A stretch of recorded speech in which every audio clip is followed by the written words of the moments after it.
Revenge on a Psychopath. Please don't feed the psychopaths. Written by Skylar. The link will be posted again in the video description.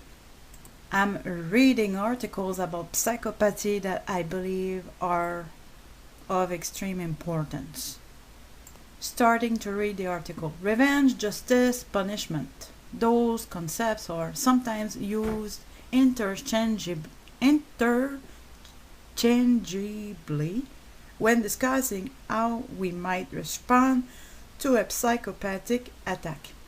On the surface, an eye for an eye may seem equitable and justified. Beneath the surface, though, there is much more happening, and sometimes we are unaware of or misidentify the consequences of retribution. I remember when I was working to bring about the downfall of a person who was using her position of power to destroy our neighborhood water association. Her selfish reason for creating problems with the water supply was so that no more houses could be built in our neighborhood. I was determined to reveal her actions to the entire membership. Like a psychopath, I gleefully planned her downfall, but I remember that I felt guilty for enjoying what I was doing.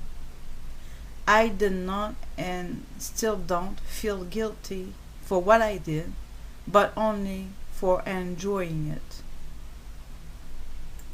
When we believe that someone deserves their punishment, oh, this is in German, Schadenfreude is the word that describes the glee we feel at the person's downfall. Now, after studying psychopaths, I understand that I was feeling this word, okay?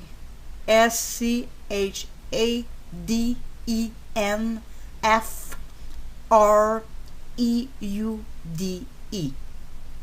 But the other feeling I was having was not guilt, it was slime. By feeling satisfaction at someone else's demise, I had become like them and marred myself with shameful slime, but I misidentified it as guilt. The problem with delivering justice is that it's hard to do it without becoming like the person who committed the offense. Consider that an eye for an eye is a mirroring of the offense. Even worse, it is a mirroring of the emotional and mental condition that caused the offense to begin with. Anger and vengeance. Mirroring is what allows us to feel empathy, but it is also what allows us to feel slimed. When we mirror someone's actions, we begin to feel that it is what's like to be them. This was always the psychopath's intent. They want us to become like they are, a shameful lack of being, anger or vengeance. That is what they slime us with.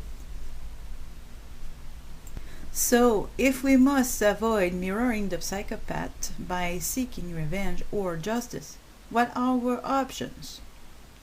Truths and consequences. The psychopath uses lies and deceit to victimize others, and then they wear a 180-degree mask of innocence. They do evil and they hide what they've done under a lie. Whenever possible, I think we need to shine a light on the psychopathic behavior, not in order to punish the psychopath, but to limit their power to hurt others. Truth creates its own consequences. Just making my personal comments is that there were people out there that they were misjudging my intentions, like they would be able to be in my mind and my heart, and this anyways, I don't want to say more, but I should indicate the fact that I'm reading this article that I really appreciated. I should indicate what my intentions were. But anyways, I just need the approval of God and people who are following Jesus Christ. Really following Jesus Christ, not just calling themselves Christians. Okay, I will reread the paragraph I just read because I think it is very important.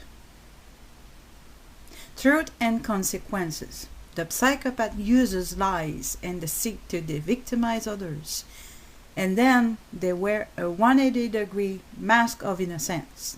They do evil and then they hide what they've done under a lie. Whenever possible, I think we need to shine a light on the psychopathic behavior, not in order to punish the psychopath, but to limit their power to hurt others.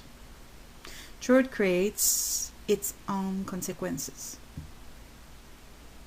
It is my hope that all people will eventually recognize psychopathic behavior wherever it appears and respond by shunning the offender. But I'm not holding my breath. After I revealed my malicious neighbor's malfeasance on the water board, she resigned. I thought I had won a victory for truth and justice, but guess who is back on the board? Yep, she's back. In my naivety, I had thought that people cared about the truth. They had all thanked me and congratulated me for my perseverance and hard work in finding out the truth. What I'm realizing now is that more than truth, people want an easy life. They don't want responsibility. As long as they thought that I was going to be responsible for the water association, they were pleased. When I left because I was hiding from my ex-psychopath, they allowed anyone who was willing to fill that empty seat to be voted back in. I've seen this same pattern on the larger political stage.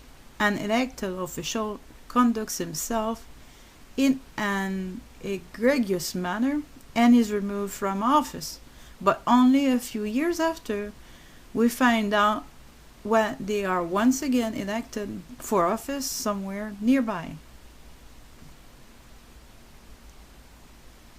Blip, blip, blip.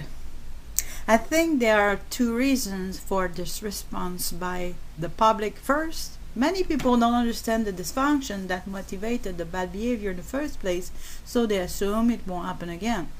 Very much like the way I forgave my psychopath over and over for his bad behavior before I knew that he was. The second reason is that there are also many people with the same dysfunction, and they approve of the bad behavior and look forward to being entertained by round two or more of the same. As my friend likes to say, second verse same as the first, a little bit louder and a little bit worse. I no longer believe that we can win against an individual psychopath by trying to punish or reform them. Oh no, my personal comments, don't try to reform them. Only God can. And if there is still hope for them, because some of them have already lost their soul. Back to the text. Not all of them, okay? Okay, back to the text. They don't feel shame, so they can't be taught a lesson. When we engage them in any way, even to exact revenge, they feel the satisfaction of knowing that they made us respond to them. Punishment feels pleasurable in their perverted minds, because they feed on the other people's negative emotions. The only consequence they fear is abandonment, or I reread. The only consequence they fear is abandonment, So shunning is the only appropriate response. Still, even shunning one psychopath or two or three will not make much difference in the long run. They always seem to find new sources of supply to feed them. What might make a difference is to learn and also teach others how to recognize the disorder so that all psychopaths can be shunned by empathic people everywhere.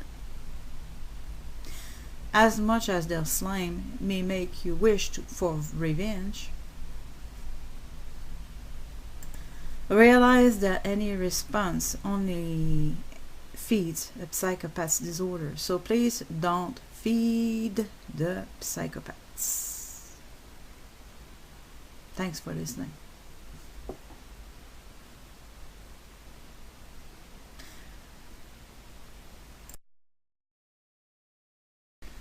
Revenge on a psychopath. Please don't feed the psychopaths. Written by Skylar. The link will be posted again in the video description. Attribution. I remember when I was working to bring about the downfall of a person who was using her position of power to destroy our neighborhood water association, whose interchangeably when discussing how we might respond to a psychopathic attack. On the surface, an eye for an eye may seem equitable and justified. Beneath the surface, though, there is much more happening, and sometimes we are unaware of or misidentify the consequences of I'm reading articles about psychopathy that I believe are of extreme importance. Starting to read the article. Revenge, justice, punishment. Those concepts are sometimes used